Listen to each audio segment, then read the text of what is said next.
para cada una de las intervenciones y para que después podamos abrir un turno de debate, de preguntas y repreguntas. Bueno, muy bien. Buenas tardes.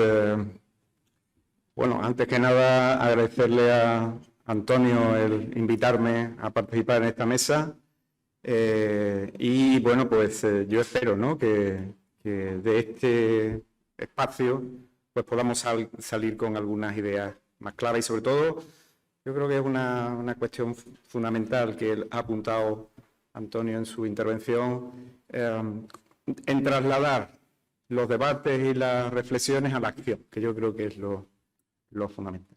Y un poco en relación a eso es lo que a mí me gustaría pues apuntar, ¿eh? Me van a disculpar, pero voy a hacer un poco de académico, ¿no? Aquí tenemos a Almudena y tenemos a Jesús, gente mucho más. Y yo voy a introducir algunas cuestiones conceptuales, algunas precisiones también, para intentar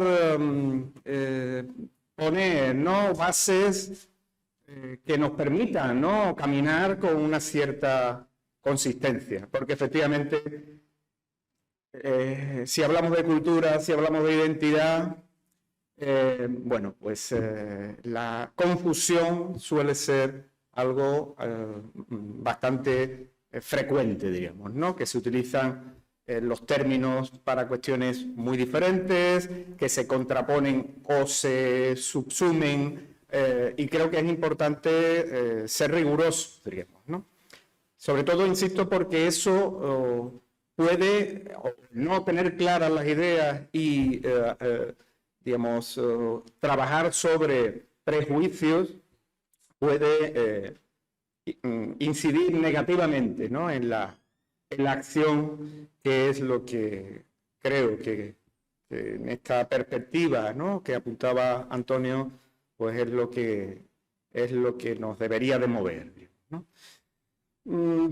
Como digo, está muy de moda ahora oír hablar de batalla cultural. Antonio lo apuntaba, ¿no?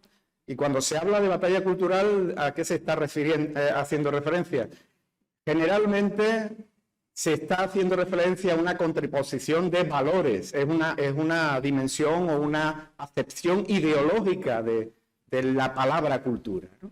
Lo que se está es planteando o apuntando ahí que determinados valores, que determinados principios de carácter ideológico, pues ganan terreno o avanzan en detrimento de otros, etcétera, etcétera. Lo pongo como ejemplo de algo que lleva la palabra cultura, pero que si nos metemos en ese camino nos puede llevar, digamos, por un derrotero que desde mi punto de vista no es el adecuado, digamos, ¿no?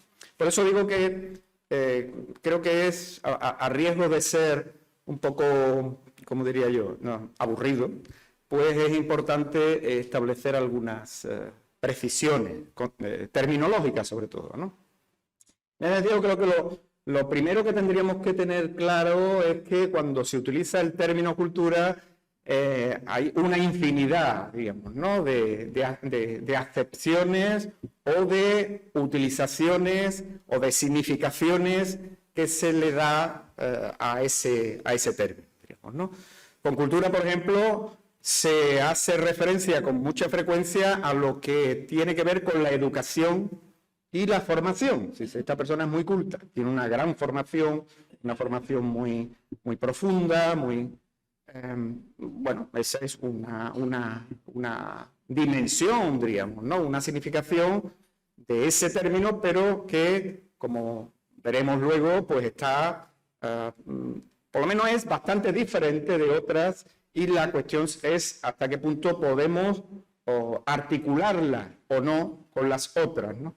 Por ejemplo, esta digamos, idea de la cultura como formación y como educación, tenemos que ser conscientes que implica, aún hoy, un sesgo claramente clasista y sexista. Durante generaciones, los educados y los que podían formarse han sido, y siguen siendo en la humanidad, una ínfima minoría, ¿no?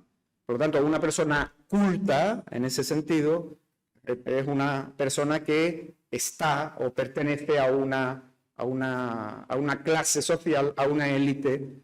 Y lo mismo también con el sesgo sexista. Durante generaciones y todavía hoy, mayoritariamente, las mujeres han estado excluidas de la educación y de la formación, o al menos de la formación y la educación entendida, digamos, en su máxima expresión, ¿no?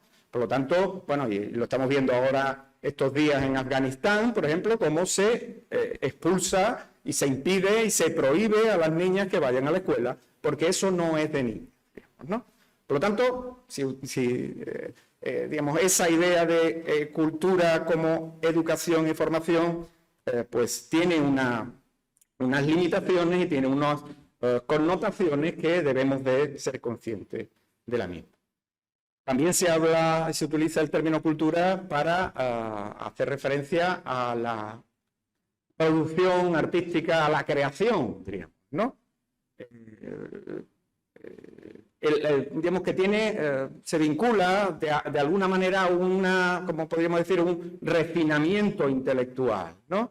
Efectivamente, la producción artística, la creación implica un trabajo, ¿no? Digamos, particular, ¿no? Y en ese sentido, pues, constituye un campo con unas características bastante particulares, en el que también, si somos atentos y lo observamos con detenimiento, podemos encontrar aún hoy una cierta componente elitista, ¿no? El arte, el cultivo intelectual corresponde o es propio de determinados grupos, sectores, etcétera, etcétera, etcétera, y no de otros, ¿no? Nos encontramos también con ideas que tienen que ver con lo que algunos denominan cultura de la globalización, cultura de masas, ¿no? Que realmente con ese término lo que se está haciendo referencia es a modelos culturales globalizados que se superponen sobre realidades culturales específicas. Al menos así es como creo que rigurosamente debemos de entenderlo. No como cultura en otro sentido, por ejemplo, en lo que ha apuntado Antonio en su charla. O cultura popular. Digamos, dos términos que se han asociado y se siguen asociando. Haciendo referencia con ella generalmente a las formas o modelos culturales de las clases subalternas, trabajadores, campesinos, etcétera, ¿no?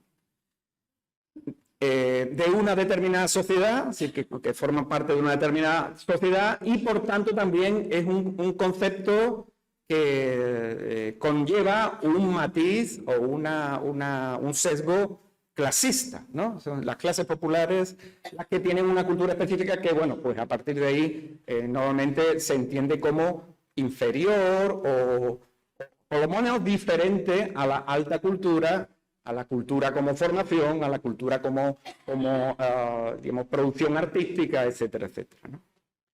Tenemos también, y también ha hecho referencia a ella Antonio, la cultura nacional, ¿no? La que se define por parte de un Estado-nación para justificar su legitimidad, diríamos, ¿no? Tú lo has explicado perfectamente, ¿no? Y por lo tanto, en este sentido, el término cultura tiene un componente ideológico absolutamente fundamental, ¿no? Absolutamente profundo. O por no seguir, digamos, multiplicando, porque hay otros muchos, lo que podríamos entender como cultura étnica.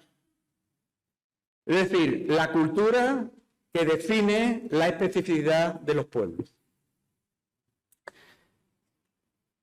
Esta última sesión es la que más cercana se encuentra al sentido antropológico de dicho término. Y que podríamos definir así, para andar por casa, sin ninguna pretensión de exhaustividad ni de... ¿Qué sería la cultura étnica en este sentido que yo he dicho? Pues sería algo así como un conjunto complejo de modelos de comportamiento y de formas de expresión materiales e inmateriales interrelacionados sistemáticamente, es decir, que no son un cajón desastre, sino que entre ellos se retroalimentan y se interconectan, que son aprendidos por los individuos que forman parte de una colectividad. Pero incluso si queréis, de manera más simple, ¿qué sería esa cultura étnica? Esa cultura que define la existencia de un pueblo. Sobre todo, desde mi punto de vista, es una forma de vivir, un modo de estar en el mundo, una manera de entre las infinitas posibles de ser persona que caracteriza a un conjunto de individuos humanos y los constituye como grupo. Yo creo que con estas palabras podríamos, ¿no?, tener una idea un poco más precisa de qué es eso de la cultura en sentido étnico, diríamos, ¿no? En este sentido, la cultura se entiende como un conjunto sistémico y se sitúa en contraposición al que hace referencia a modelos culturales o expresiones creativas que pueden manifestarse desconectadas del entorno social en el que se desarrolla. Y bueno, eso es absolutamente legítimo, ¿no? Que un artista no tiene por qué, ¿no?, limitarse o circunscribirse a determinados códigos, determinados valores, determinados rasgos, determinados marcadores, sino que la creación, pues, implica la posibilidad, diríamos, ¿no?, de romper con esos elementos y con esos marcadores. Digamos, eso efectivamente hace que mucha de esa producción esté desligada, diríamos, ¿no?, al menos hasta cierto punto, de el entramado social y cultural del que forma parte ese artista, ¿no?, ese creador. Dicho esto, también haciendo referencia al otro término, ¿no?, que forma parte del título de esta mesa, de la identidad, las identidades colectivas se sustentan en la mayoría de los casos en compartir culturas específicas, en la adhesión a modelos culturales por parte de un conjunto de individuos que pertenecen a realidades y contextos socioculturales diversos.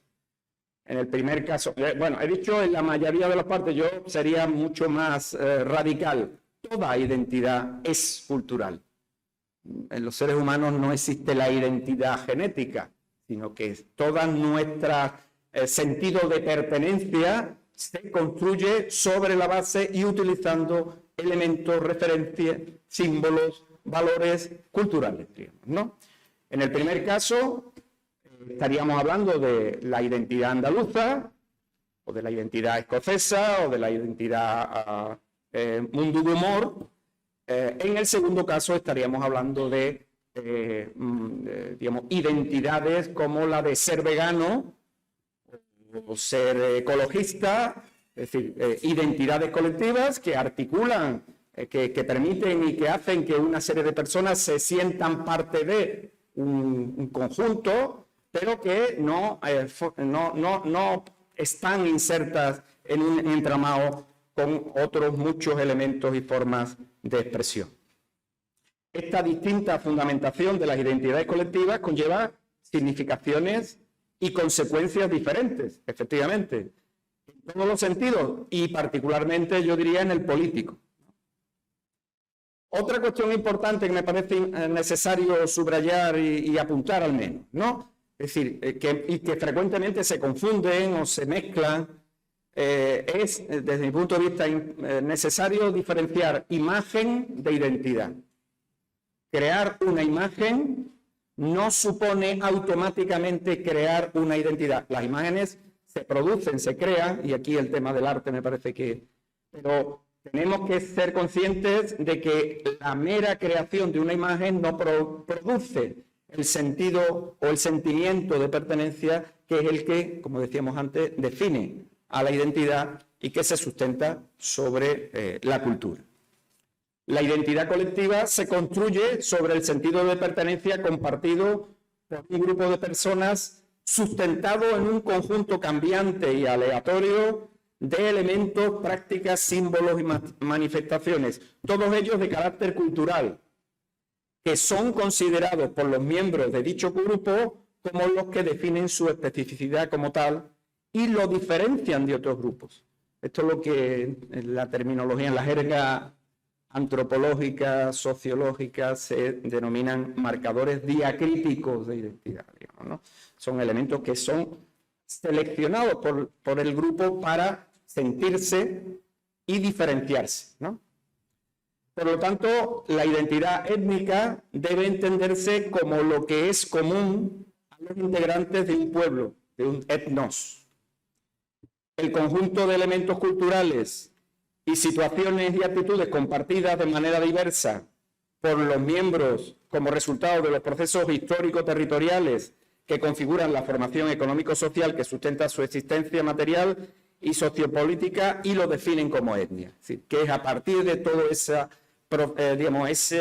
complejo proceso de convivencia, de compartir situaciones,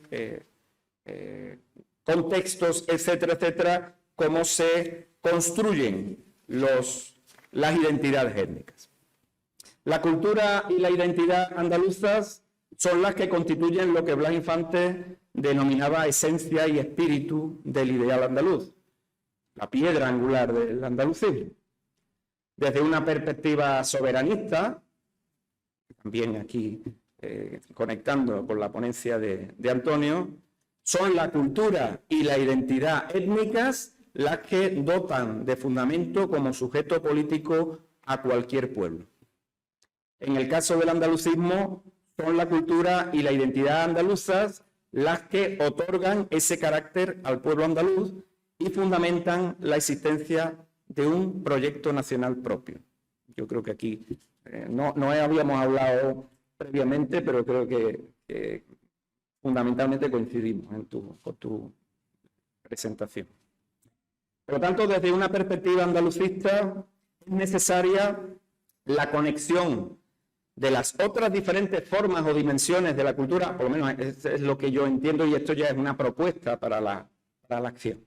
Es necesaria la conexión de este sustrato cultural común, de esta cultura étnica, podríamos decir, ¿no?, con las diferentes formas o dimensiones de la cultura. La educación, la creación artística, la integración de nuevos modelos culturales, de esos modelos globalizados, cultura de masas, la reivindicación del carácter fundamentalmente popular de la cultura andaluza, en el caso de Andalucía, también lo ha dicho Antonio, es, no en absoluto una excrescencia, un elemento secundario, es lo fundamental de la cultura andaluza, es lo que, desde esa visión se considera popular,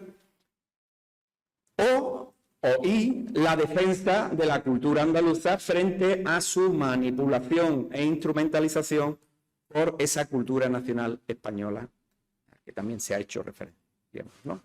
Se trataría entonces desde la base y asumiendo esa dimensión múltiple, esa profundidad que tiene la cultura andaluza, pues articular estrategias para conseguir la mayor, conexión posible entre esas distintas formas y dimensiones, ¿no? La educación, un niño o una niña andaluza que puede ser, y de hecho hay muchos, excelentemente formados, pero podría estar en Sydney o en Estocolmo y daría exactamente igual, ¿no? ¿Qué pasa con eso? Pues que esa persona seguramente su formación, su excelencia académica va a servir de muy poco a la superación de los gravísimos problemas que tiene Andalucía, porque no tendrá ninguna empatía, ninguna conexión. Que se incorpore el flamenco a la educación, ojalá, y ya veremos, ¿no? Pero me parece que es imprescindible, hay que empezar al menos por ahí. Lo mismo que la historia, ¿no? Lo mismo que los niños y las niñas andaluzas conozcan, por ejemplo, que en el siglo IX hubo un grupo de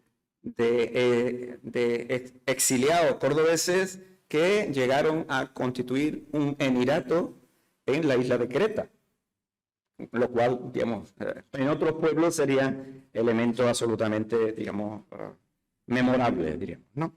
En fin, para ello, como planteaba Blas Infante, hoy es más necesaria que nunca la acción cultural.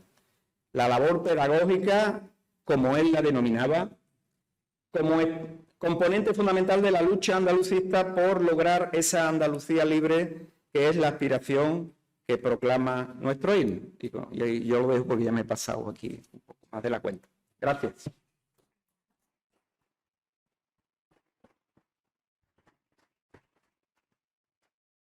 Muchísimas gracias, Javier, por tu esfuerzo de contención.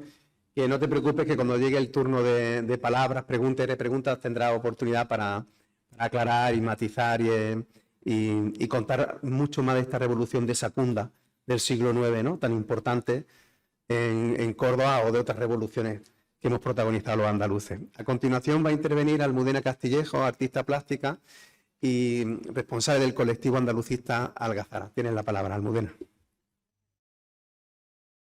¿Sí? Ahora. Bueno, me encuentro aquí como representante del colectivo artístico andalucista Algazara. Para contaros el por qué no consideramos un movimiento cultural, os tengo que contar un poquito cómo surgimos, cómo nacemos. Algazara es un colectivo multidisciplinar que consiste en el acercamiento a los vínculos comunes de la cultura contemporánea y heredada en tiempos pasados, desde la provincia de Córdoba. Para ello perseguimos la divulgación del trabajo de artistas jóvenes naturales o residentes en la provincia, que desarrollan sus creaciones en la misma. Una provincia con un modelo cultural absolutamente precario. En la actualidad, por ejemplo, no existe ni siquiera una sola galería profesional de arte en la provincia.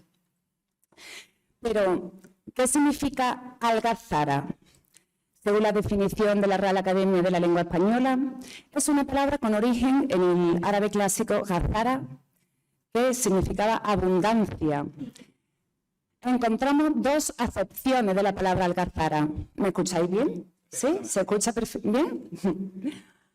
La primera acepción de la palabra Algazara: ruido o gritería de una o muchas personas juntas que nace de la alegría.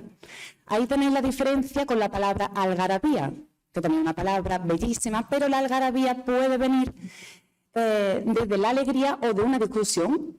Una pelea, una bronca puede provocar una algarabía. Y eso no era lo que yo buscaba. Decimos, repito, la primera acepción, una gritería que surge de muchas personas juntas, que nace de la alegría. Y la segunda acepción, vocería de los moros, sí, este término sigue apareciendo en el diccionario, y de otras tropas al sorprender o acometer al enemigo. No encontré mejor palabra que describiera mi objetivo con este proyecto. Un proyecto que nació como un plan meramente de comisariado artístico, es decir, quería realizar una exposición con un objetivo muy claro: reunir artistas jóvenes, cordobeses o residentes de la provincia, casi todos del espectro independiente o contracultural artístico o condenados a él, en cuyos trabajos estuvieran latentes sus orígenes, sus raíces, pero a la vez lo contemporáneo.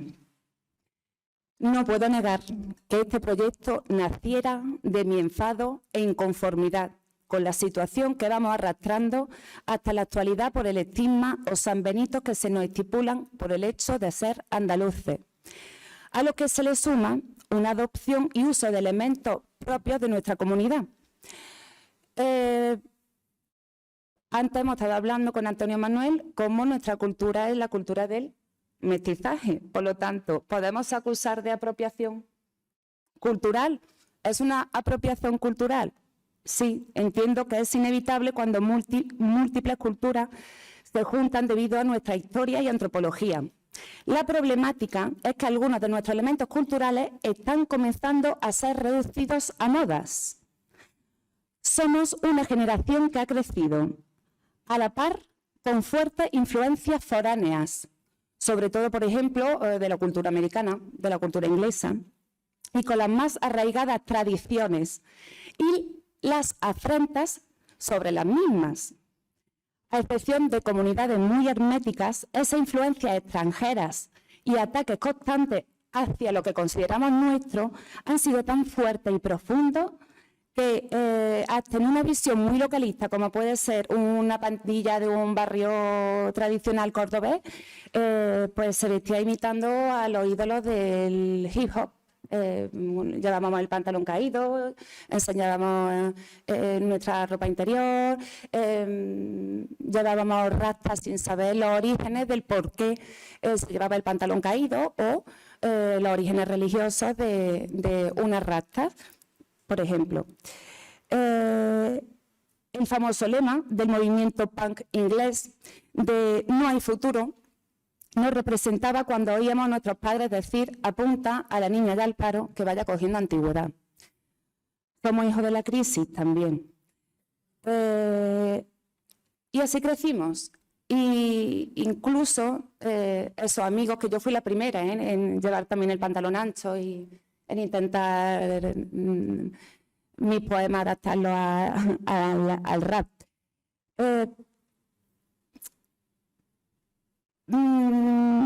Pero teníamos en esta pandilla que os comento, incluso amigos que rechazaban todo aquello que hoy podemos llamar, que pueden ser son nuestras raíces, con lo que nos podemos identificar, ¿no?, como pueblo.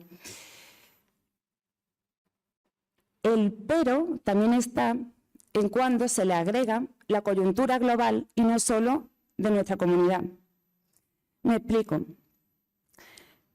Cuando a esto se le agrega la desfachatez de un Estado, por ejemplo, llamémoslo Estado-sociedad, sobre jóvenes andaluces que crecen oyendo que somos analfabetos, que no se le entiende cuando hablan, que su música es marginal, que se le cuenta una mínima parte de su historia, tanto pasada como reciente, incluso falseada.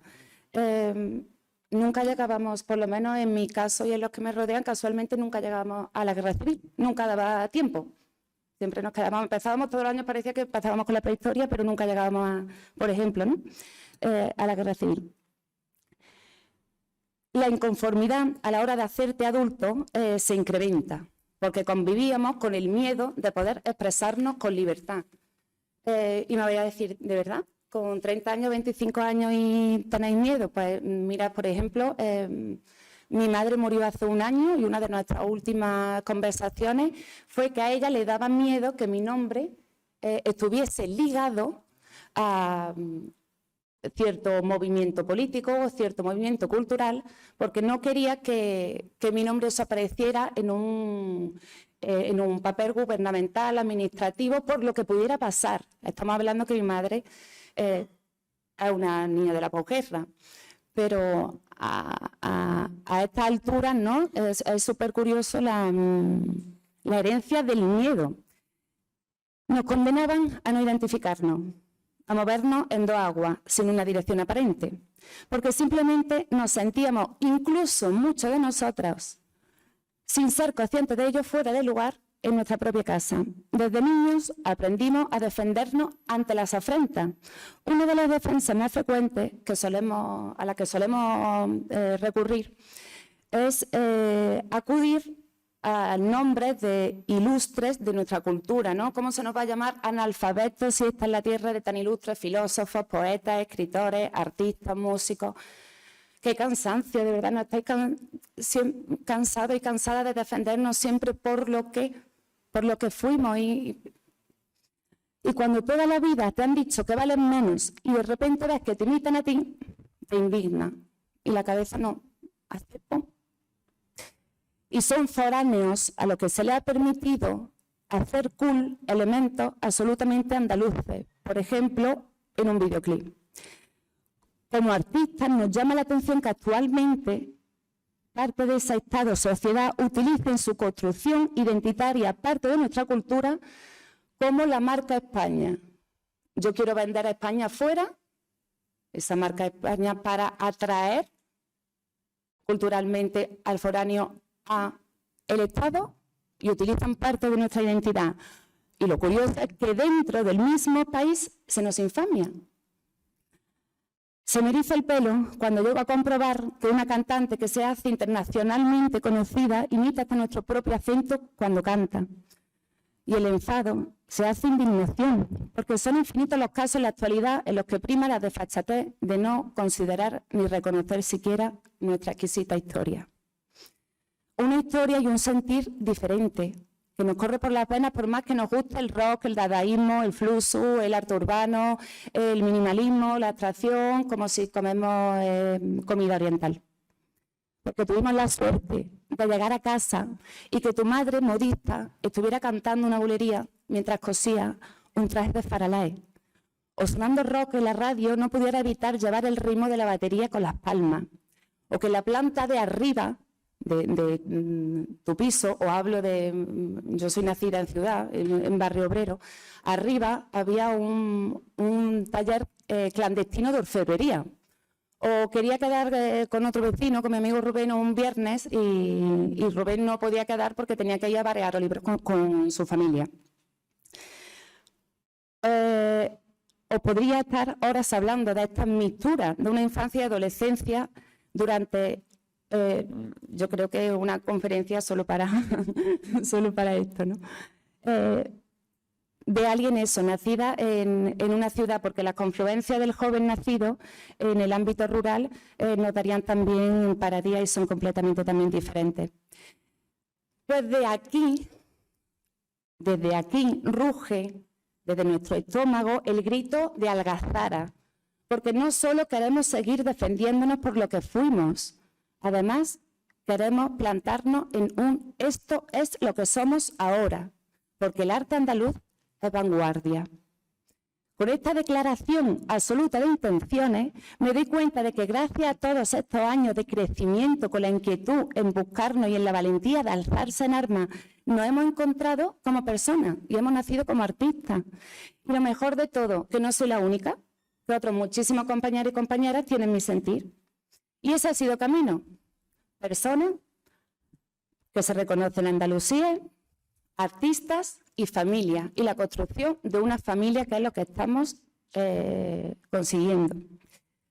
Así surge Algazara y aquella primera exposición, porque todo lo que existe en Córdoba pues ya se nos ha sido concedido. Es decir, imaginaros, la mezquita ya estaba ahí, el río Guadalquivir ya estaba ahí, desde las fiestas tradicionales hasta la olivera de la campiña, desde la filigrana al cordobán.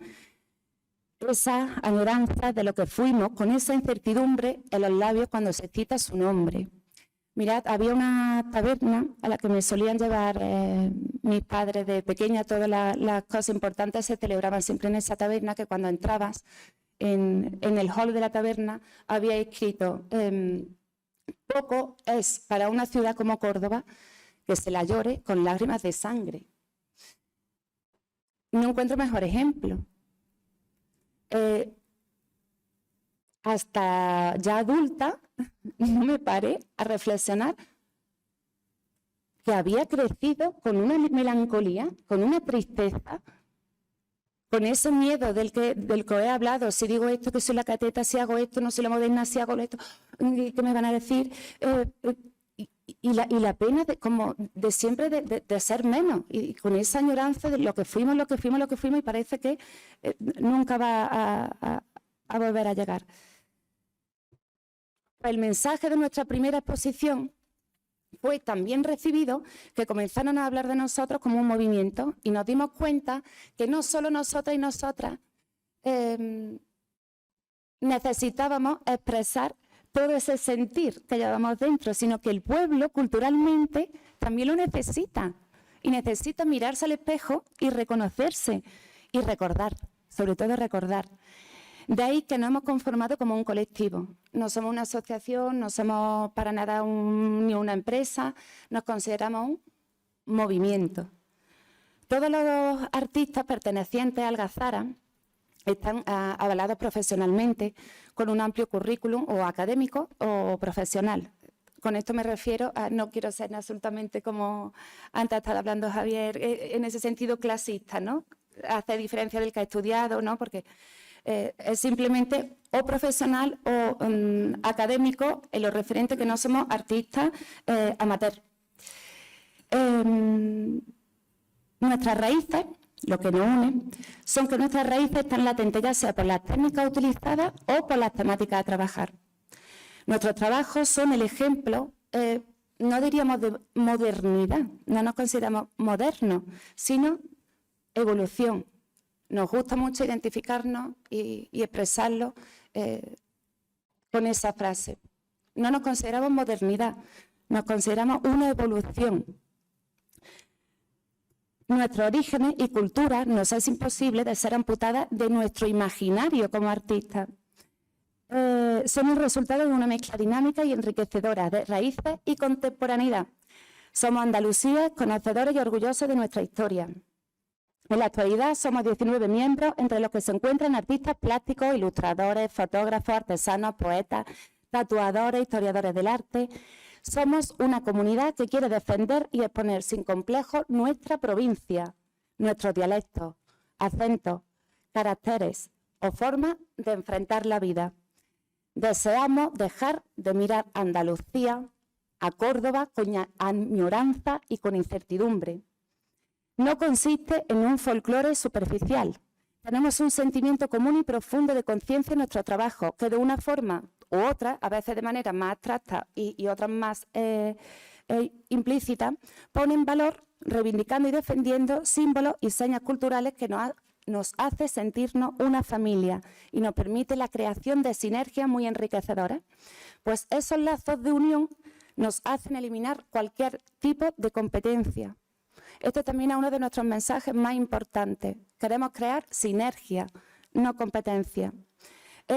Y quiero presentároslo de una forma súper resumida, que ya queda muy poquito tiempo, para que os hagáis una idea de la diversidad del conjunto, porque creo que el movimiento Algazara es un ejemplo del andalucismo de hoy, porque para nada es heterogéneo.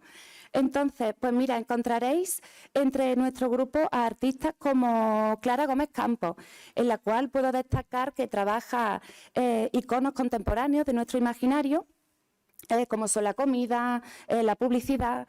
Cuando veáis sus bodegones, seguro que pueden ser compuestos en cualquiera de vuestras casas, de vuestras alacenas. Seguro que os vais a sentir completamente identificados. Tenemos a Marta Araujo, es una famosa tatuadora que lleva el dibujo de semblante andaluza y fotografías antiguas a la piel. Marta García, que hace incluso en miniaturas dibujos arquitectónicos de paisajes monumentales muy famosos de Andalucía en bolsitas, por ejemplo, de té. La obra onírica del ilustrador y muralista Saquerino, a partir de elementos que lo vais a reconocer, arquitectónicos absolutamente reconocibles, os genera un mundo completamente imaginario y diferente. Yo soy artista plástica y muralista y mi trabajo se centra en el retrato, sobre todo, y utilizo muchísima carga simbólica, como puede ser el lenguaje de las flores, el lenguaje del abanico. Tenemos entre nuestros compañeros a Sota Pérez, que es un grafitero y diseñador. podéis ver un ejemplo en la exposición que son dos, por ejemplo, botijos de su marca Modernos de Pueblo, en los que ha utilizado ese cromatismo y estudio tipográfico muy minucioso, característico de su obra urbana. Hablando de botijos, también os tengo que hablar de Luis Torres, que es nuestro artista ceramista, que ha conseguido llevar el arte cerámico rambleño tradicional de su familia, ¿vale? Un arte centenario, lo ha llevado al mundo de la moda, ha llevado la alfarería, ha llevado la cerámica al mundo de la moda. Entre los artistas digitales encontramos a Alicia Rosuna. Podéis encontrar hasta platos, los platos tradicionales con los que decoramos nuestros patios, pues a lo mejor estampados con dibujos de Disney, porque es con lo que ella, con ese imaginario con el que ha crecido, ¿no? Siempre va entre lo comercial y lo artístico. Ángeline Vernon, sus collages os van a contar muchísimas historias a través de la figura femenina, muy surrealistas, son composiciones muy coloristas. Nuestro compañero Borja Cámara Pasada, que gracias a él recordamos, aprendemos nuestra cultura popular y folclórica, es uno de los componentes que escriben todo en EPA, en la propuesta EPA, siempre destaco muchísimo eso de su trabajo y con interés siempre en lo pasado, pero Borja siempre también pone el foco en el presente. Eduardo Parra, de Eduardo Parra, otro artista digital, destacaría su gran colección de retratos de personajes del mundo del flamenco, tanto pasados como actuales. Es absolutamente impresionante, se podría hacer de verdad un diccionario del flamenco con todos sus retratos. Más ejemplos, Virginia Filardi, podréis nadar en un plato de salmorejo, zambulliros, en un geranio, perdón.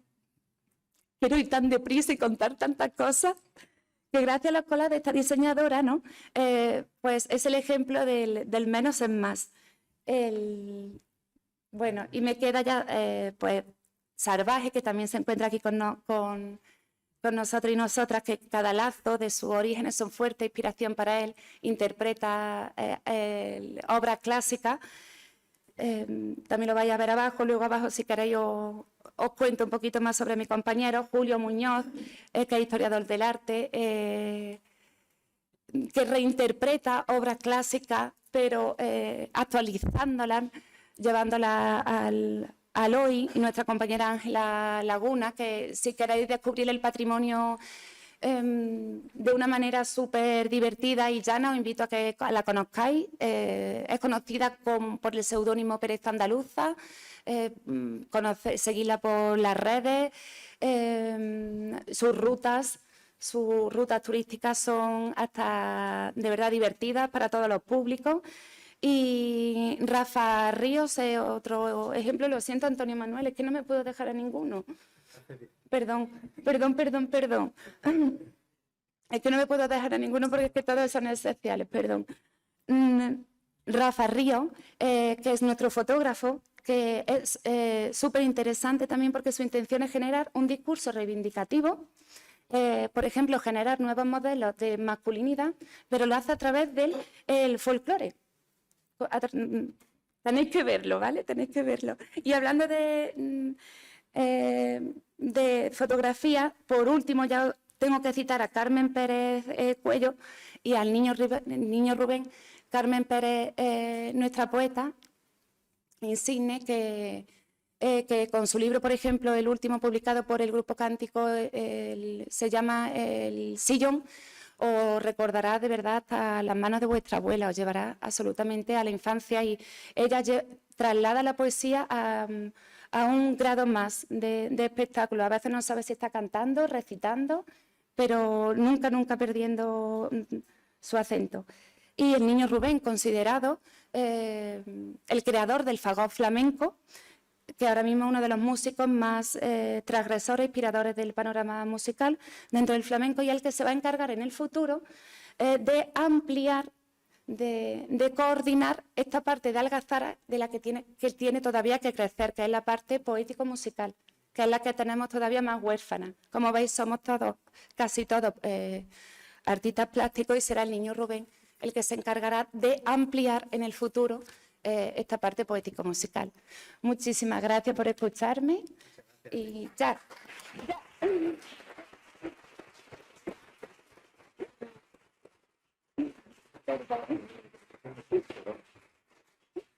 Ay, qué alegría más grande escuchar a Almudena, qué alegría más grande, porque los que nos consideramos andalucistas siempre tenemos en un altar, como si fuera un tótem, todo lo que fue vanguardia hace 40 años, pero tenemos que defender lo que es vanguardia hoy. Almudena es memoria de lo que seremos, ¿no?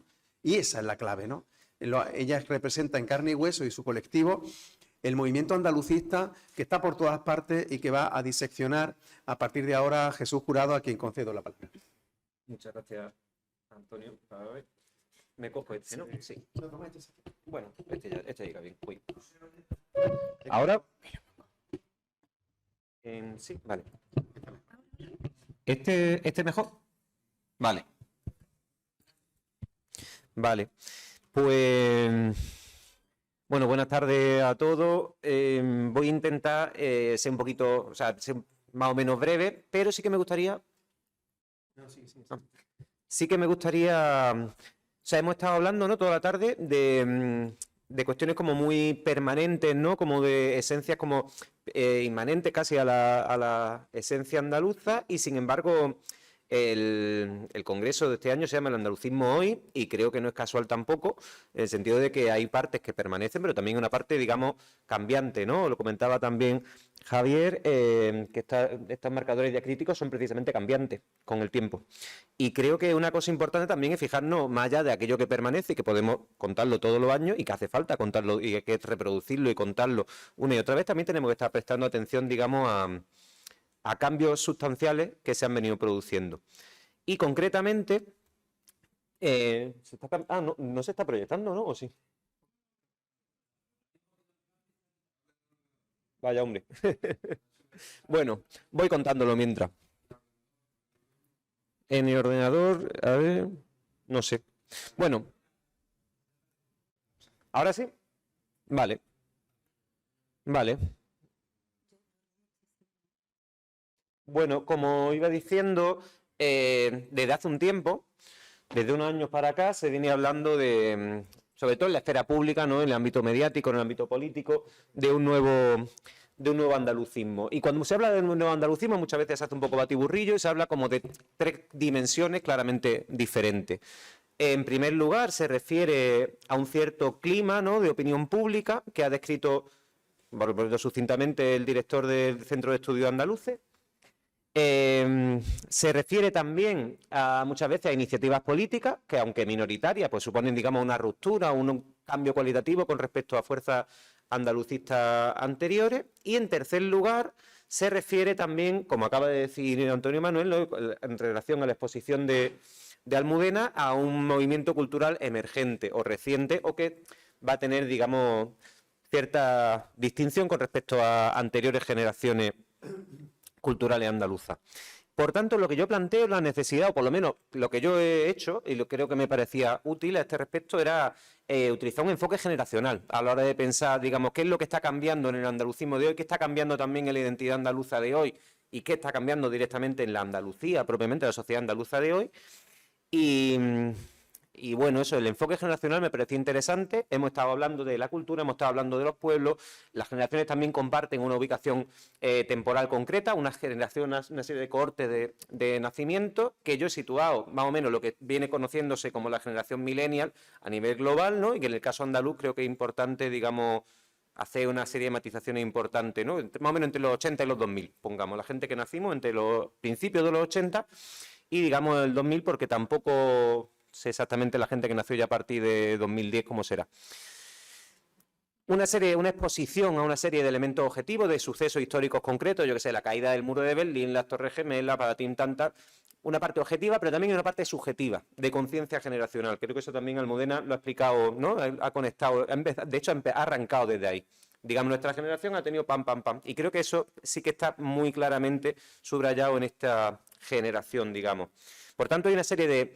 Entre este cruce del objetivo las cuestiones objetivas con lo subjetivo, hay una serie de, por tanto, de hitos históricos que van a hacer que una generación vea el mundo y, por tanto, comprenda Andalucía, comprenda su propia identidad y comprenda el andalucismo de manera diferente a las que las precedieron. Cuando digo que de manera diferente, me refiero sobre todo a no que sea diferente a lo que estábamos hablando, ¿no? Digamos, esa esencia, digamos, o ese andalucismo canónico, histórico, desde Blas Infante hasta nuestros días, sino fundamentalmente de manera diferente a la que era la identidad hegemónica andaluza en la cual nos empapamos nosotros. Es decir, más allá de, digamos, de ningún corpus, digamos, que podamos decir coherente o canónico. Si el andalucismo clásico se había caracterizado por una profunda conciencia del subdesarrollo, es decir, se planteaba un cómo hemos llegado hasta aquí, y este aquí era un aquí trágico, un aquí problemático, se planteaba toda una historia, ¿no?, por el subdesarrollo colonial de Andalucía, etcétera, etcétera. De los 90 en adelante, es decir, yo le he planteado el hito, ¿no?, lo planteaba en la Expo de Sevilla, digamos, como hito central, pero en general todos estos cambios que se dan con la modernización de Andalucía desde el momento de la autonomía, se pasa a una especie de superación del trauma, de manera que lo que va a ser el relato hegemónico de qué significa ser andaluz es el relato de la superación de un trauma. Básicamente lo que quiero decir, lo puedo contar así desde la primera mano, ¿no? De cuando se nos contaba la historia de Andalucía en el 28 de febrero, etcétera, etcétera, no se nos contaba la historia de un subdesarrollo colonial, sino cómo hemos salido de todos los problemas que teníamos, patín, patatán, pues así asado. Si el andalucismo clásico tenía un optimismo militante, en plan de Andalucía, así partíamos de un diagnóstico terrible, pero un optimismo militante en el sentido de si nos organizamos, si luchamos, si tomamos conciencia de nuestra nacionalidad, de nuestra clase, y luchamos mucho y nos organizamos, podemos cambiar las cosas. Eso se convierte, digamos, en este relato hegemónico andaluz del 92, por llamarlo de alguna forma, en un optimismo casi autocomplaciente, un optimismo de si hacemos todo exactamente igual que como lo estamos haciendo ahora, es decir, seguimos pues viviendo normalmente, votando lo mismo, haciendo lo mismo, y seguimos por la misma senda y no nos desviamos, inevitablemente el progreso llegará y resolveremos los problemas que nos quedan por delante. Esto es cuestión de tiempo, prácticamente. Lo recordáis, lo de Andalucía imparable, ¿no? Que básicamente es que vivamos por la buena senda y esto es la cuestión de ya está, esperar. En tercer lugar, hay otro cambio, y es que el andalucismo siempre había sido profundamente antagonista, ¿no? Se había construido fundamentalmente frente a las oligarquías agrarias, es decir, frente a los terratenientes, frente a la monarquía, frente a la dictadura, digamos, frente a todas esas estructuras de poder que estaban impidiendo el desarrollo del pueblo andaluz. Mientras que el andalucismo no, más bien el relato de nuestra identidad como andaluces que se nos construye a estas generaciones que nacemos, insisto, después de la autonomía, es un relato basado en el consenso, en el que ya no hay antagonistas, ya hemos superado todo eso. De hecho, ya al final no tenemos, ser andaluz es un motivo de celebración, de consenso, de festividad, y por tanto no existe ya, digamos, un responsable de nuestros males. El único antagonismo posible es con aquellos que quedan fuera por los márgenes, aquellos que no entran dentro del consenso. Los que bien a derecha, bien a izquierda, están cuestionando, digamos, nuestro éxito y por tanto están intentando volver a un pasado terrible. Pero por lo demás era una cuestión completamente consensual, festiva y compartida. Y por último, y también un giro, digamos, en la propia imagen de qué significa ser andaluz y la propia imagen de Andalucía, digamos, central, que del profundo peso que había tenido la idea de todo el problema del campo y el propio jornalero andaluz como símbolo, digamos, como encarnación del pueblo en el andalucismo clásico. O sea, en el Manifiesto Andalucista de Córdoba empezaba diciendo: campesino andaluz, tu historia es la historia de Andalucía. Bueno, pues saltamos a, como veíamos, ¿no?, con la Expo, el foco se traslada a las grandes ciudades, a la tecnología y al turismo como solución de casi todo. La combinación de turismo, tecnología y urbanización iba a ser casi, digamos, la marca Andalucía, y así lo veíamos en los spots de la Junta y en todo, digamos, aquello que se comunicaba. Todo esto, digamos, en un sentido muy general. Y esto, insisto, no solamente que hubiera un giro en el relato público, ¿no?, en que simplemente el gobierno cambió desde el año 92 de su forma de expresar las cosas. No. Esto en buena parte lo asumen los propios andaluces, cambian la propia percepción de los andaluces y, por supuesto, aquellas personas que nacemos, yo por ejemplo en el 86, en el 85, en el 88, en el 90 y en el 92, vamos a tener un refuerzo fundamental, y es que vamos a tener una educación, por primera vez una generación educada formalmente en la escuela en los valores del autonomismo, de la identidad andaluza, etcétera, etcétera, y en segundo lugar, además, disponemos de unos medios de comunicación andaluces que también sirven a ese propósito. Por eso digo que lo de la flauta, el mollete y la banda es relevante. Significa que tenéis los datos, ¿no? Ah, perdón, me he saltado, me estoy haciendo spoiler. Datos, bueno, pues Canal Sur, como lo sabéis, pues nace en el año 89, pero lo que me parece más relevante es que la banda del sur empieza en el 94, ¿no? Y la banda del sur, el carnet de la banda es lo más parecido a un DNI andaluz que ha existido, y digamos, toda esta forma que nos otorga una serie de referentes compartidos, y precisamente son marcadores diacríticos también en el sentido de que son compartidos entre nosotros, nos generan unos vínculos, digamos, emocionales, sentimentales, ligados a la infancia muy fuertes, y que son diferentes, evidentemente, a los de otra comunidad. Y por otro lado, bueno, el programa de Juan y Medio empieza en 2003, también digamos que tenemos una memoria que es que nuestro Juan y Medio, es decir, Juan y Medio y Jordi Hurtado están siempre ahí desde siempre, ¿no?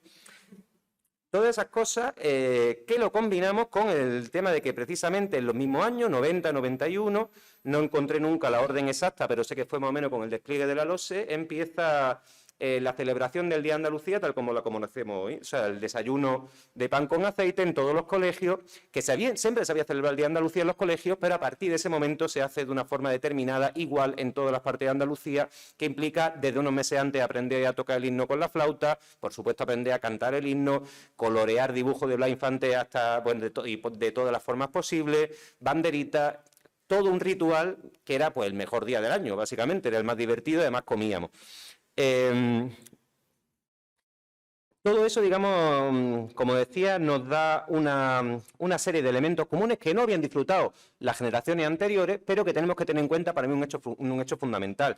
Si hasta entonces la identidad andaluza era sobre todo una identidad construida contra el poder, por decirlo de alguna forma, o digamos, sí, pues con un profundo antagonismo y construida desde fuera de las instituciones de una forma popular, nuestra generación es la primera que se nutre fundamentalmente de una entidad construida desde el poder, desde las instituciones. Y esa ligada a una determinada visión de Andalucía que les comentaba al principio, una Andalucía en la que todo iba bien, en la que ya habíamos superado nuestros problemas históricos y en la que ya básicamente éramos ciudadanos de pleno derecho, no ya de España, de la Unión Europea, que además se fundó también el propio año 92 y de la cual Andalucía, bueno, veía en Europa el definitivo salvación de su futuro. Y si la Expo fue el escenario perfecto de ese optimismo modernizante y al mismo tiempo conservador de lo que era la Andalucía de los 90, las ruinas de la Expo yo creo que pueden ser perfectamente el símbolo de lo que se convirtió todo aquello a partir de la crisis de 2008 y especialmente a partir de 2010, ¿no? Esa ruina que muchos veíamos diariamente, pero encima allí teníamos nuestra universidad, nuestros trabajos, etcétera, etcétera, y que de alguna forma esto de hecho era el pabellón del futuro. Claro, tú ves el pabellón del futuro y ves un cohete abandonado, todo cuarteado, pues te hace pensar bastante, ¿no? Esto no me voy a extender, sabemos perfectamente que siempre había habido más paro en Andalucía que en el resto de España, insisto, era cuestión de tiempo, que todo se arreglara, íbamos a llegar a la convergencia famosa, tal, pero vemos que desde la crisis no solamente se dispara hacia un casi 37%, sino sobre todo vemos que la brecha crece. Y precisamente porque crece la brecha, tanto a nivel en general, sino especialmente en la cuestión de la juventud, en la que no solamente crece hasta un 70% y crece la brecha que nos separa, digamos, de la media estatal, sino que además tarda mucho más en recuperarse. Eso deriva ambas cuestiones en el retorno de la emigración y de la experiencia migratoria, digamos, como parte de la experiencia vital de esta generación con un peso muy importante. Hasta tal punto, lo decía antes Antonio, estamos hablando de una media de más de 110.000 al año desde 2010. Estos datos, por supuesto, hay que cogerlos con pinza, pues, yo qué sé, por ejemplo, pues yo emigré en 2015, pero hasta 2018 no me dio por empadronarme, evidentemente en otro destino, ¿no? Y estos datos siempre son complicados, pero bueno, desde luego, lo que sí se nota es que siendo complicado todos los años, a partir desde antes de 2010 a después de 2010, básicamente se duplica el número de salidas anuales. Y evidentemente va a ser muy desigual. Jaén, por ejemplo, donde estamos, es la única provincia que sí que ha perdido población en los últimos años, mientras que en el resto se produce unos fenómenos de sustitución diferentes, ¿no? Málaga, por ejemplo, no deja de crecer. ¿Eso significa que no se van malagueños? No, se van muchísimos malagueños, pero lo sustituyen jubilados británicos, lo sustituyen un montón de trabajadores tecnológicos extranjeros, etcétera. ¿Qué significa en nuestro imaginario como andaluces la emigración y concretamente en el de nosotros más jóvenes? bueno, pues el que vuelvan pronto los emigrantes de Carlos Cano, pues era una demanda social brutal. De hecho, ahí marcaba ahí lo del Estatuto del 81, uno de los principales objetivos de la comunidad era la superación de las condiciones que determinan la migración de los andaluces, tal. Y sin embargo vemos que en el texto de 2007, que digamos es justo antes de la crisis, cristaliza, digamos, todo ese relato optimista y consensual y conservador de lo que debía ser Andalucía, dice, ya de repente dejamos de ser inmigrantes, la gente que se iba ya no era inmigrante, eran andaluces en el exterior, que me recuerda mucho a lo de Andaluces por el Mundo, no sé si lo recordáis, que era básicamente gente que pues había conocido a una chica de Erasmus, se había enamorado y se había ido a vivir, o el otro que era muy ambicioso y se había montado una empresa de jamón en Dubái y cosas así, ¿no? Pues entonces, claro, de ser andaluz en el exterior ya era un problema, no dejaba de ser un problema, no era ser inmigrante. Y de hecho, el propio estatuto decía en su preámbulo, bueno, que directamente hablaba eso de la superación del subdesarrollo económico y cultural, tal, y un panorama similar a las sociedades más avanzadas, como ejemplifica la inversión de nuestros flujos migratorios. Es decir, el fin de la emigración era la prueba del algodón de que Andalucía estaba perfecto, de manera que este retorno masivo de la migración tiene un peso específico en nosotros, en los jóvenes que justo en los momentos que nos estamos titulando nos tenemos que largar. Pero es que además todo eso no pasa en el vacío, sino que pasa en una crisis política, no me quiero alargar más, en una crisis política sin precedentes, como es precisamente el escándalo de los ERE. Insisto, no voy a tirarme más. Lo que quiero decir es que, ¿qué es lo que pasa? Que de repente lo que tenemos es, en esta respuesta a nuestros contraataques sociales a esta situación de crisis, si el 15M, digamos, es un movimiento surgido de una quiebra de las expectativas en toda España, en Andalucía es mucho más grave en este sentido. En el sentido de que no solamente se rompen unas expectativas, digamos, de progreso social, económico, etcétera, etcétera, sino que lo que se está quebrando es directamente la forma en la que nos enseñaron que teníamos que ser andaluces. Lo que se estaba quebrando era que la Andalucía que nos habían enseñado era mentira, como de principio a fin, en el sentido de que todo y cada uno de los puntos que nos estaban, en los cuales nos habían enseñado que había que, de la forma en la que teníamos que ser andaluces, ya no podíamos ser andaluces. Aquí hay una foto, un fotograma de, creo que Ángeles Castaño, me parece, ¿no? Efectivamente, porque, claro, más allá de todo lo que van a ser los movimientos sociales, políticos, decía que me quería centrar en la parte del andalucismo cultural, que, en mi opinión, el nuevo andalucismo cultural parte de una problematización de la identidad derivada de todo lo que he contado. Si no podemos ser andaluces de la forma en la que veníamos siéndolo, tenemos que volver a plantearnos quiénes somos. Y tenemos que volver a plantearnos qué significa ser andaluz.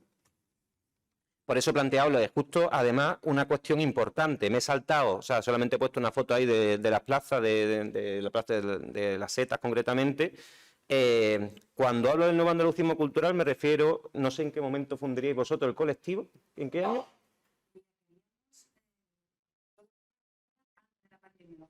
Pero en 2018, 19, por ahí.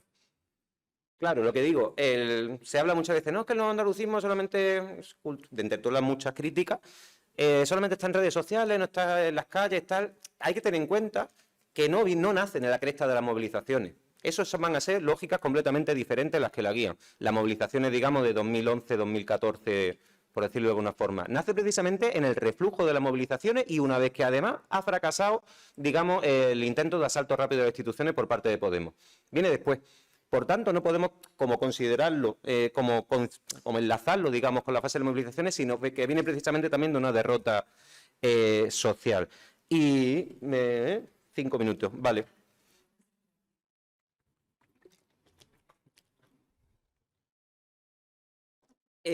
Por tanto, digamos, hay una problematización de la identidad andaluza, y no solo, en general, como de todas las identidades. Recordemos también que un clima que está muy marcado por por la cuestión catalana, es decir, por un momento de agudización absoluta de los conflictos identitarios y particularmente por un rearme brutal de lo que es el proyecto del nacionalismo español, y por tanto en una parte es inevitable, es inseparable una cuestión de una cosa de la otra. Tenemos que volver a pensar de qué forma somos andaluces en el momento en el que además está renaciendo con una fuerza inusitada lo que había sido el proyecto nacional católico, además en su versión, digamos, más autoritaria. Y en este momento empiezan a surgir como setas, pero setas muy dispersas entre sí, ¿no? Un montón de iniciativas interesantes.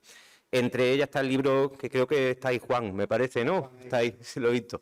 Entre ellos la traducción, ¿no? La parte de la traducción del Principito, que significa también una parte importante, y es que especialmente por la experiencia migratoria, pero no solo, porque también se ve mucho en los medios de comunicación, sabemos que lo que nos define a los andaluces, fundamentalmente a los ojos de los de fuera, es nuestro acento. Es decir, tú, si no hablas, pues a ver, no, evidentemente no somos de otro color ni somos distintos fundamentalmente, pero en el momento que abres la boca, sí. Ahí ya se identifica claramente. De manera que creo que todo aquello relacionado con nuestro habla cobra una importancia especial, digamos. Tiene que ver mucho también la forma en la que abordamos la historia. Y aquí los libros de Antonio, el documental que he comentado antes, de qué forma volvemos a contarnos nosotros la historia para comprendernos en este momento. Y también, no solamente de la forma en que nosotros la comprendemos o la contamos, sino también cómo la utilizamos. Cómo la utilizamos aquí, por ejemplo, lo de los memes andalusíes. En fin, no me quiero alargar. Y por supuesto también, no me quiero alargar, pero también en el momento de la eclosión del feminismo estos años, es también el momento en el que Andalucía estaba planteando, o sea, la necesidad de forjar un feminismo con referentes propios, porque no se trataba tampoco de importar o seguir importando acríticamente, digamos, cuestiones de fuera, pero como sobre eso va a haber una mesa entera, pues tampoco me voy a alargar. Lo que sí planteo es una cuestión que creo que es relevante. Hay toda esta serie de orgullo, o sea, también por la parte, una cuestión importante, ¿no? O sea, todo lo que tiene que ver con la cuestión no solo del feminismo, sino también de la diversidad sexual. El Centra, que entre otras muchas cosas, tiene una encuesta que me parece muy interesante sobre esta generación, básicamente, que es la de bueno, el de modos de vida y juventud, tal, que lo sacó hace poco, creo que fue en el 2021. Estamos hablando de que un 15% de estas generaciones de andaluces se definen como homosexuales, bisexuales, es decir, como una parte, como la parte LGTBIQ, que es muy importante y va a generar también, digamos, una serie de una interseccionalidad de la identidad andaluza que se tiene que cruzar también con, digamos, con la identidad de género, con la identidad sexual.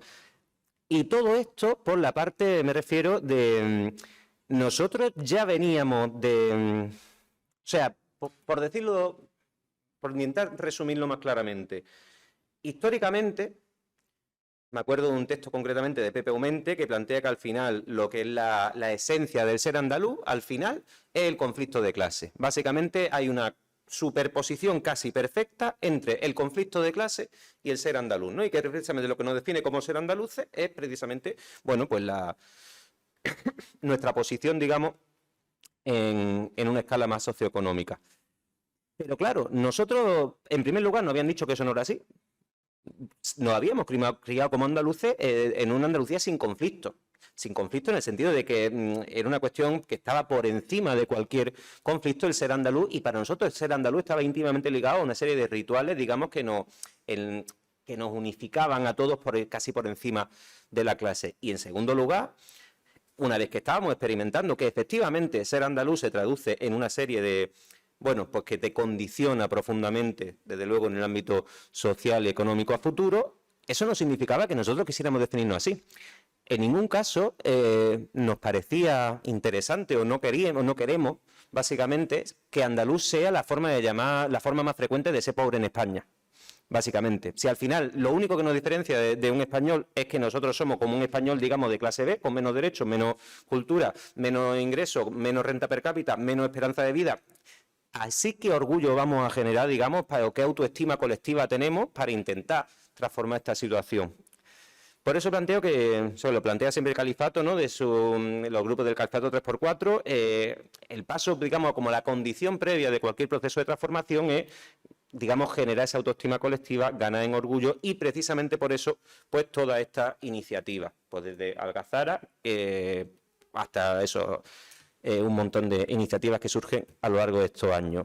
Recapitulo rápido, una generación, digamos, generación que se instruye en que ser andaluz significa unas altas expectativas de progreso, que además es una generación que, digamos, tiene una alta densidad de referentes culturales compartidos, que sufrimos el shock de una crisis social económica que te viene a desmontar todo lo anterior, que políticamente se ve decepcionada y que evidente todo esto, digamos, hace reacción y supone una crisis de identidad profunda y nos conduce a un movimiento cultural, y con esto termino, que yo planteo que el nuevo andalucismo en términos del movimiento cultural efectivamente se está muy centrado en lo simbólico, en lo cultural, pero en ningún caso es posmaterial. Solamente basta con escuchar las canciones de Carmen Chía o ver el pregón de María Pelá este año en la Feria de Málaga.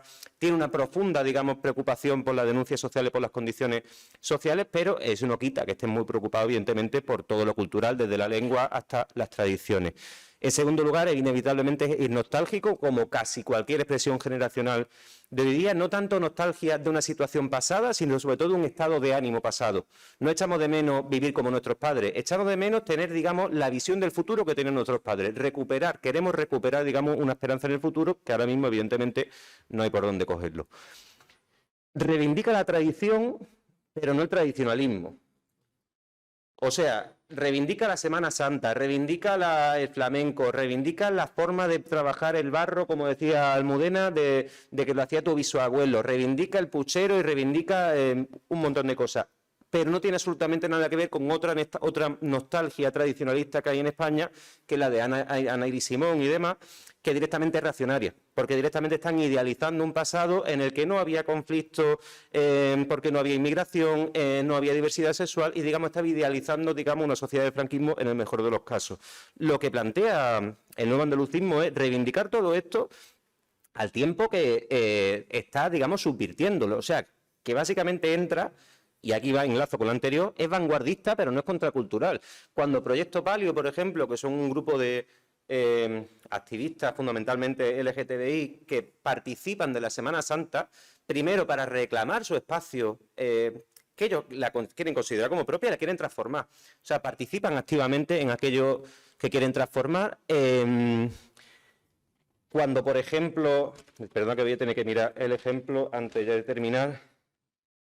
Cuando precisamente lo que estaba hablando, ¿no?, la apropiación y la subversión de la imaginería andaluza, que también eso a menudo causa muchas polémicas, ya sea por la propia imagen de la Macarena, ya sea por la imagen de los bodegones de Julio Romero de Torres o incluso por la propia imagen de Blas Infante, esa apropiación no se hace, o esa subversión del icono no se hace con una actitud contracultural, punk, simplemente por distinción, ¿no?, como por una cuestión casi de destacarse o señalarse. Al contrario, es una forma precisamente, incluso violenta, pero de ensancharlo para que esa identidad en la que ya no podíamos seguir estando, se ensanchara y creciera lo suficiente, digamos, como para admitir toda la diversidad y el conflicto y las contradicciones de hoy. Y por último, creo que por todo esto, por esta serie de contradicciones, de ser tradicional pero no tradicionalista, nostálgico pero no conservador, tal, es por lo que tiene, digamos, una vocación y una capacidad, en último término, hegemónica. Es decir,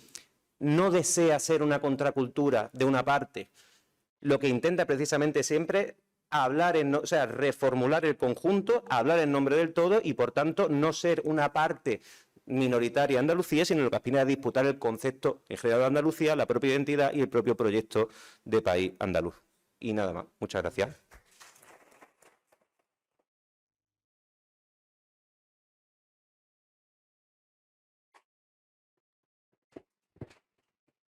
Pues muchísimas gracias, Jesús. Espero que ahora se entienda digamos, la composición o la planificación de esta mesa, el cómo se empezó con esta ponencia en la que intentaba imbricar la identidad cultural con la identidad política, cómo después hemos pasado a un análisis teórico de los conceptos, hemos visto en la práctica cómo se desarrollan hoy y después un análisis de la situación contemporánea realizada por Jesús, ¿no? Esa ha sido, digamos, un poco la composición de la mesa que ahora queremos compartir con vosotras y con vosotros, dando paso a cualquier pregunta, a cualquier apreciación para terminar aproximadamente a la -4. La idea es que a la -4 bajemos, disfrutemos de la exposición de Algazara y que nos dé tiempo suficiente para poder después ir al Teatro Municipal y ya disfrutar también del concierto de la banda morisca. Así que la palabra es vuestra.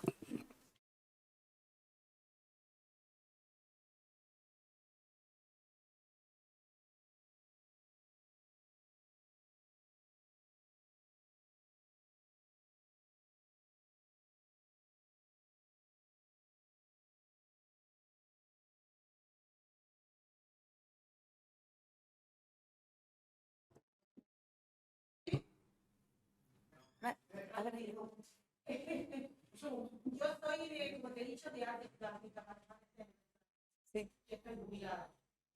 Yo me llevo 40 años llevando a... una de las exposiciones últimas, pues, eran sobre Andalucía, galerías y artistas. Porque lo iba a financiar pues, la Junta y la CEA y los empresarios. Bien. Me ha sorprendido que digas que no hay galerías en Córdoba. Cuando yo hacía... Profesionales, en la actualidad, en 2022 ni una.